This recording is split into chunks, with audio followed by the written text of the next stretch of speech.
السلام علیکم۔ بسم اللہ الرحمن الرحیم۔ مومنوں کی ماں جناب رسول اللہ صلی اللہ علیہ وسلم کی زوجہ محترمہ حضرت عائشہ رضی اللہ تعالی عنہا پر جب منافقوں نے بہتان باندھا تو اللہ تعالیٰ نے ان کی شان میں سورۃ نور نازل فرما دی۔ بہتان کی واقعہ کی تفصیل مومنوں کی ماں حضرت عائشہ رضی اللہ تعالی عنہا خود تفصیل سے بیان فرمائی۔ ہم نے اس واقعے کو سورۃ نور کی تفسیر میں مولانا عبد الرحمن گیلانی رحمۃ اللہ کی تفسیر القرآن سے لیا ہے۔ سیدہ عائشہ رضی اللہ تعالیٰ اتنا بتاتی ہے کہ آپ صلی اللہ علیہ وسلم کی عادت تھی کہ جب آپ سفر پر جاتے تو اپنی بیویوں کے نام قرعہ ڈالتے۔ قرعہ میں جس بیوی کے نام کا قرعہ نکلتا اسے آپ صلی اللہ علیہ وسلم ساتھ لے جاتے۔ چنانچہ آپ صلی اللہ علیہ وسلم ایک غزوہ بنی مصطلقہ میں قرعہ ڈالا جس میں میرا نام نکلا، بس میں آپ صلی اللہ علیہ وسلم کے ساتھ روانہ ہو گئی، اور یہ واقعہ حجاب کا حکم نازل ہونے کے بعد کا ہے۔ میں ایک حجی میں سوار رہتی اور جب اترتی تو حجی سمیت اتار لی جاتی۔ ہم اس طرح سفر کرتے رہے۔ جب آپ صلی اللہ علیہ وسلم اس غزوہ سے فارغ ہوئے اور سفر سے لوٹے تو ہم لوگ مدینہ کے نزدیک آ پہنچے۔ ایک رات کوچ کا حکم ہوا۔ یہ حکم سن کر میں اٹھی اور پیدل چل کر لشکر سے پار نکل گئی۔ جب حاجت سے فارغ ہوئی تو لشکر کی طرف آنے لگی تو مجھے معلوم ہوا کہ زفرہ کے نگینوں کا ہار جو میرے گلے میں تھا گر چکا ہے۔ میں اسے ڈھونڈنے لگی، اسے ڈھونڈنے میں دیر لگ گئی۔ اتنے میں وہ لوگ جو میری ہچھی اٹھا کر اونٹ پر لادا کرتے تھے انہوں نے ہچھی اٹھائی اور میرے اونٹ پر لاد دی۔ وہ یہ سمجھ رہے تھے کہ میں ہچھی میں موجود ہوں، کیونکہ اس زمانے میں عورتیں ہلکی پھلکی ہوتی تھیں، بڑا گوشت اور باری برکن کم نہ ہوتی تھی اور تھوڑا سا کھانا کھایا کرتی تھی، لہٰذا ان لوگوں نے جب اٹھایا تو اس کے ہلکے پن کا خیال ہی نہ آیا۔ میں ان دنوں ایک کم سن لڑکی تھی۔ خیر وہ اونٹ پر لاد کر چل دیے۔ لشکر کے روانہ ہونے کے بعد میرا ہار جو اونٹ کے نیچے آ گیا تھا مجھے مل گیا۔ میں اسی ٹھکانے کی طرف چلی گئی جہاں رات کو اترے تھے۔ دیکھا تو وہاں کوئی نہ پکارنے والا اور نہ جواب دینے والا، سب جا چکے ہیں۔ میں نے ارادہ کیا کہ اپنے ٹھکانے پر چلی جاؤں، کیونکہ میرا خیال تھا جب وہ لوگ مجھے نہ پائیں گے تو اسی جگہ تلاش کرنے آئیں گے۔ میں وہاں بیٹھی رہی، نیند نے غلبہ کیا اور میں سو گئی۔ لشکر کے پیچھے پیچھے گرے پڑے سامان کی خبر رکھنے کے لیے صفوان بن مطلقہ مقرر تھے۔ وہ پچھلی رات چلے، صبح میرے ٹھکانے کے قریب پہنچے اور دور سے کسی انسان کو سوتے ہوئے دیکھا۔ میرے قریب آئے تو مجھے پہچان لیا، کیونکہ حجاب کا حکم نازل ہونے سے پہلے انہوں نے مجھے دیکھا تھا۔ جب انہوں نے مجھے پہچان کر انا للہ و انا الیہ راجعون پڑھا تو میں بیدار ہو گئی اور اپنی چادر سے اپنا چہرہ ڈھانپ لیا۔ اللہ کی قسم انہوں نے مجھ سے کوئی بات نہیں کی، نہ میں نے ان کی انا للہ و انا الیہ راجعون کے سوا کوئی بات سنی۔ انہوں نے اپنی سواری پر بٹھایا اور اس کا پاؤں اپنے ہاتھ سے دبائے رکھا تو میں اس پر سوار ہو گئی۔ وہ پیدل چلتے رہے اور اونٹنی کو چلاتے رہے تاکہ ہم لشکر سے اس وقت جا ملے جب وہ عین دوپہر کو گرمی کی شدت کی وجہ سے اترے ہوئے تھے۔ جن لوگوں کی قسمت میں تباہی لکھی تھی وہ تباہ ہوئے۔ اس تہمت کو سب سے زیادہ پھیلانے والے عبداللہ بن ابی بن سواد رئیس منافق تھا۔ خیر ہم لوگ مدینہ پہنچے۔ وہاں پہنچ کر میں بیمار ہو گئی اور مہینہ بھر بیمار رہی۔ لوگ تہمتیں لگانے والوں کی باتوں کا چرچا کرتے رہے اور مجھے خبر تک نہ ہوئی۔ البتہ ایک بات سب سے مجھے وہن سا پیدا ہوا، وہ یہ تھی کہ آپ کی وہ مہربانی جو بیماری کی حالت پر مجھ پر سوار ہوا کرتی تھی وہ اس بیماری میں نہیں تھی۔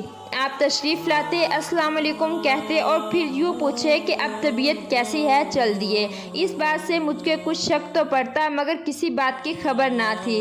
بیماری سے کچھ افاقہ ہوا اور ابھی کمزوری تھی کہ مناسا کی طرف گئی۔ مصطلقہ کی ماں سلمہ میرے ساتھ تھی۔ ہم لوگ ہر رات کو وہاں رفع حاجت کی جایا کرتے تھے۔ اس وقت کی بات ہے جب اپنے گھروں کے نزدیک ہم بیت الخلاء نہیں بناتے تھے بلکہ اگلے زمانے کے عربوں کی طرح رفع حاجت کے لیے جنگل میں جایا کرتے تھے، کیونکہ گھروں کے قریب بیت الخلاء بنانے سے ہمیں بدبو کی تکلیف دیتی تھی۔ خیر میں اور مصطلقہ کی ماں جو ابو رحم بن عبد المناف کی بیٹی اور اس کی ماں سہر بن عامر کی بیٹی ابو بکر صدیق رضی اللہ تعالی عنہ کی خالہ تھی، اس کا بیٹا مصطلقہ تھا۔ رفع حاجت سے فراغت کے بعد ہم دونوں گھر کو